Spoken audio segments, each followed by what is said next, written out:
세 번째 시리즈, 인슐린을 낮추는 음식 유화. 과일은 언제 먹어야 할까?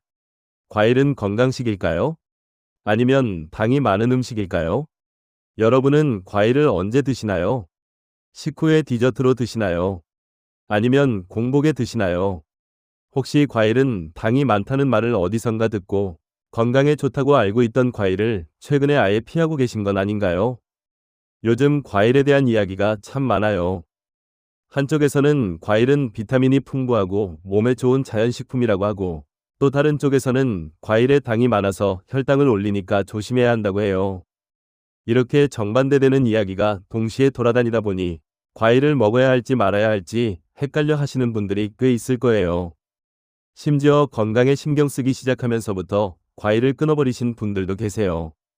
오랫동안 즐겨 드시던 사과나 귤을 요즘은 아예 안 드신다는 분들도 있고요. 오늘 영상에서는 그 혼란을 정리해 드리려고 합니다. 과일을 무조건 많이 먹어야 한다거나 반대로 과일을 절대 피해야 한다거나 하는 이야기가 아니에요. 과일을 두려워하지도 과신하지도 않으면서 현명하게 즐기는 방법에 대한 이야기예요. 오늘 영상을 끝까지 보시면 과일을 어떻게 바라보고 어떻게 먹으면 좋을지에 대한 실용적인 감이 생기실 거예요. 과일은 정말 건강식일까요? 이 질문에 단순하게 yes, no로 답하기가 사실 쉽지 않아요. 과일을 하나의 이미지로 판단하기 어려운 이유가 있거든요. 과일 안에 무엇이 들어있는지 한번 생각해봐요. 먼저 비타민이 들어있어요. 오렌지나 딸기에는 비타민C가 풍부하고 다양한 과일에 여러 종류의 비타민이 들어있어요. 미네랄도 들어있고 식이섬유도 들어있어요. 또 항산화 성분이라고 불리는 물질들도 다양하게 포함되어 있어요. 이런 성분들은 건강에 도움이 될 수 있다고 알려져 있어요. 그런데 동시에 과일에는 자연적인 당분도 들어있어요. 과당이라고 부르는 당분이에요. 이게 바로 과일을 두고 이런저런 이야기가 나오는 이유예요. 좋은 것들이 들어있지만 당분도 함께 들어있다는 거예요. 선물 바구니로 비유해 볼게요. 예쁜 선물 바구니 안에 비타민, 식이섬유, 항산화 성분, 미네랄 같은 좋은 것들이 가득 담겨 있어요. 그런데 그 바구니 안에 당분도 함께 들어있는 거예요. 선물 바구니 자체를 버릴 이유는 없어요. 바구니 안에 좋은 것들이 많이 들어있으니까요. 다만 당분도 들어있다는 걸 알고 그걸 고려하면서 즐기는 게 중요한 거예요.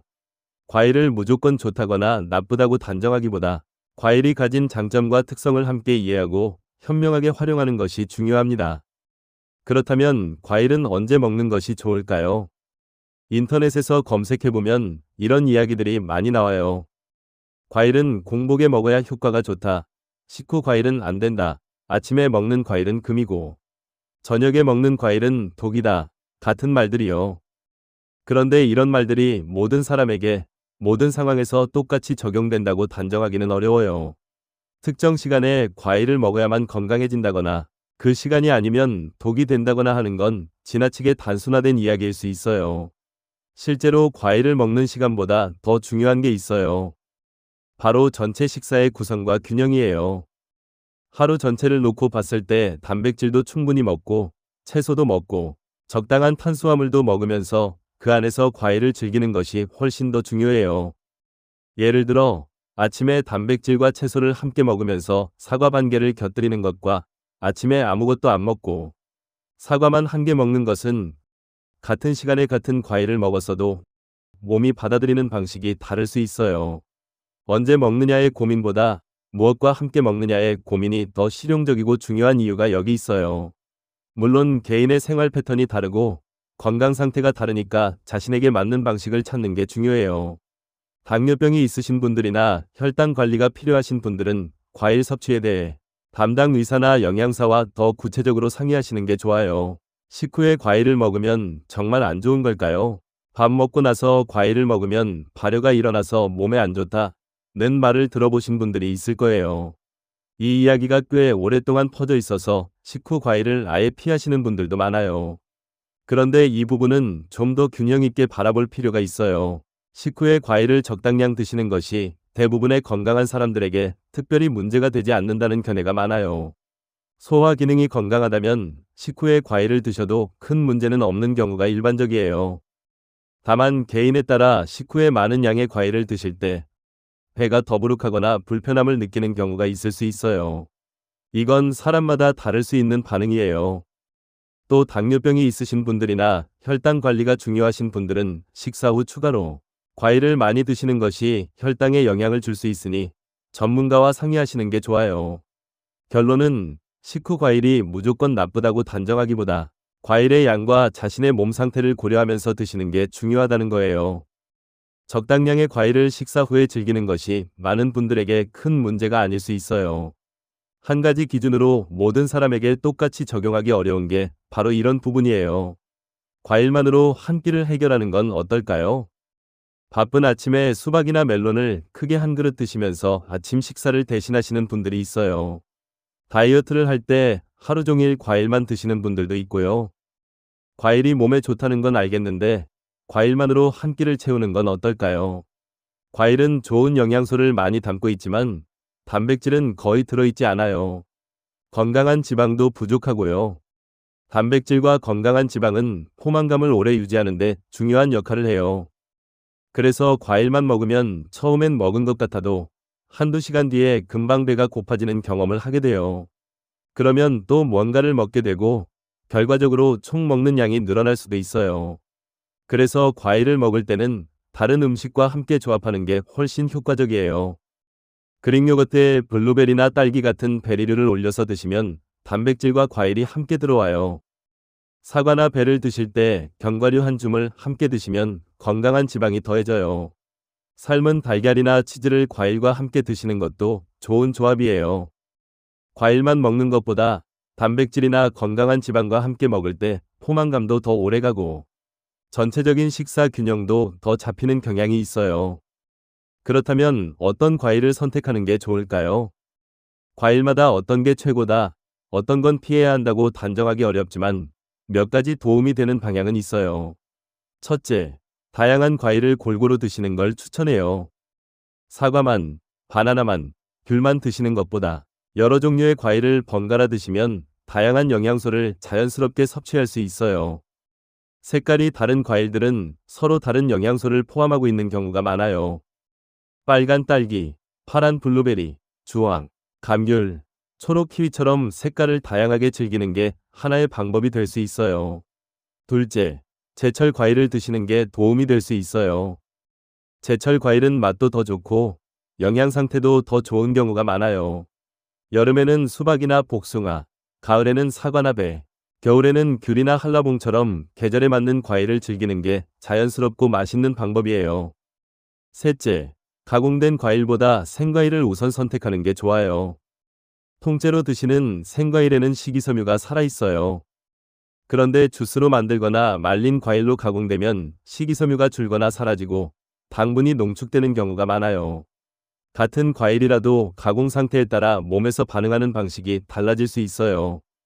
특정 과일이 최고라거나 어떤 과일을 꼭 먹어야 한다는 이야기가 아니에요. 다양하게, 골고루, 생과일로 즐기는 것이 가장 균형 잡힌 방법이라는 거예요. 과일 섭취에서 많은 분들이 자주 하시는 실수들을 짚어드릴게요. 첫 번째, 과일 주스를 많이 마시는 거예요. 과일 주스는 생과일에 비해 식이섬유가 크게 줄고 당분이 농축되어 있어요. 마트에서 파는 과일 주스 중에는 설탕이나 시럽이 추가된 제품도 많아요. 과일로 만든 것이니까 건강에 좋겠지 라고 생각하고 많이 드시는 분들이 있는데 주스와 생과일은 몸에서 처리되는 방식이 다를 수 있어요. 둘째, 말린 과일을 과하게 드시는 거예요. 건포도, 말린 망고, 말린 크랜베리 같은 말린 과일은 부피가 줄어들다 보니 같은 무게의 당분이 훨씬 농축되어 있어요. 손에 집히는 만큼 먹다 보면 생각보다 많은 양을 드시게 되는 경우가 많아요. 셋째, 과일만 먹고 식사를 대신하는 거예요. 조금 전에 이야기 드렸죠. 과일에는 단백질이 거의 없어서 과일만으로 한 끼를 채우면 포만감이 오래가지 않고 균형 잡힌 영양 섭취가 어려울 수 있어요. 넷째, 한 번에 너무 많은 양을 드시는 거예요. 아무리 좋은 음식도 과하면 부담이 될 수 있어요. 과일도 마찬가지예요. 수박을 한 번에 반 통씩 드시거나 포도를 한 송이씩 드시는 것은 당분 섭취가 과해질 수 있어요. 좋은 음식도 적절한 양과 균형이 중요합니다. 오늘부터 실천할 수 있는 건강한 과일 습관을 정리해 드릴게요. 첫째, 가능하면 생과일을 우선 선택해 보세요. 주스나 말린 과일보다 통째로 드시는 생과일이 식이섬유도 살아있고 더 자연에 가까운 형태예요. 둘째, 다양한 과일을 번갈아 드세요. 한 가지 과일만 집중해서 드시기보다 여러 종류를 돌아가면서 드시면 다양한 영양소를 골고루 섭취할 수 있어요. 셋째, 단백질과 함께 드셔보세요. 사과를 드실 때 견과류 한 줌을 함께 드시거나 딸기를 드실 때 그릭 요거트에 올려서 드시는 방식이에요.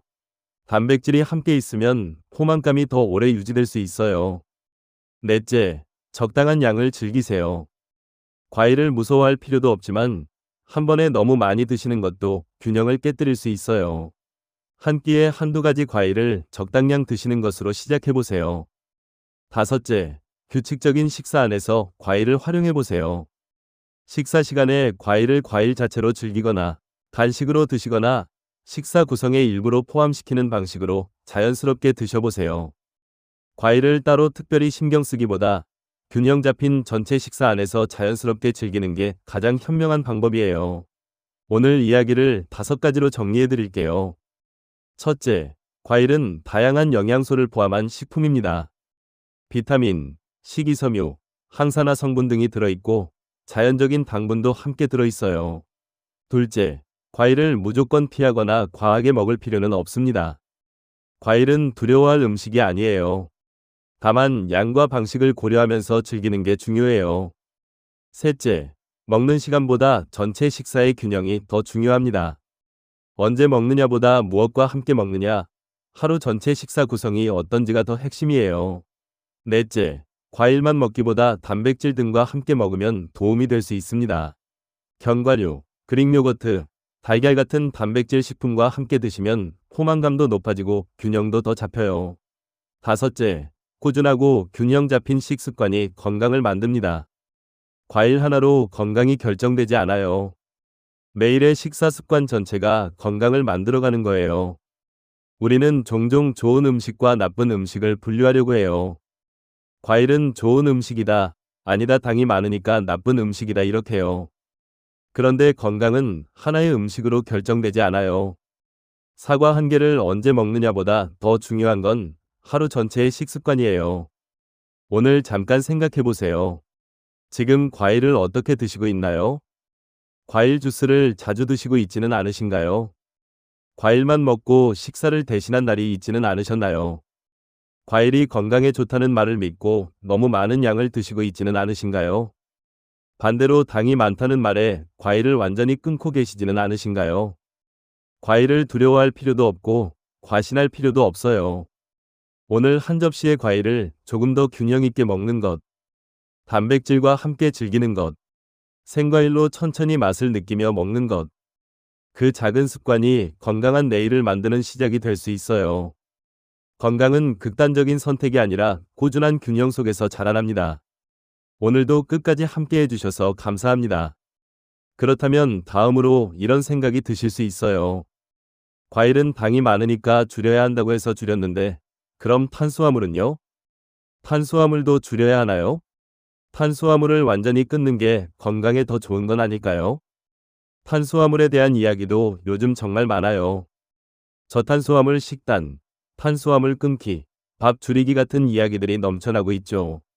그런데 탄수화물이 정말 무조건 나쁜 영양소일까요? 다음 영상에서는 탄수화물을 끊지 않아도 되는 이유에 대해 이야기해 드릴 거예요. 탄수화물이 왜 우리 몸에 필요한지, 좋은 탄수화물과 그렇지 않은 탄수화물의 차이는 무엇인지, 극단적인 저탄수화물 식단이 모든 사람에게 맞지 않는 이유는 무엇인지, 그리고 탄수화물을 건강하게 먹는 방법은 무엇인지를 함께 알아보겠습니다. 다음 영상도 꼭 함께 해주세요.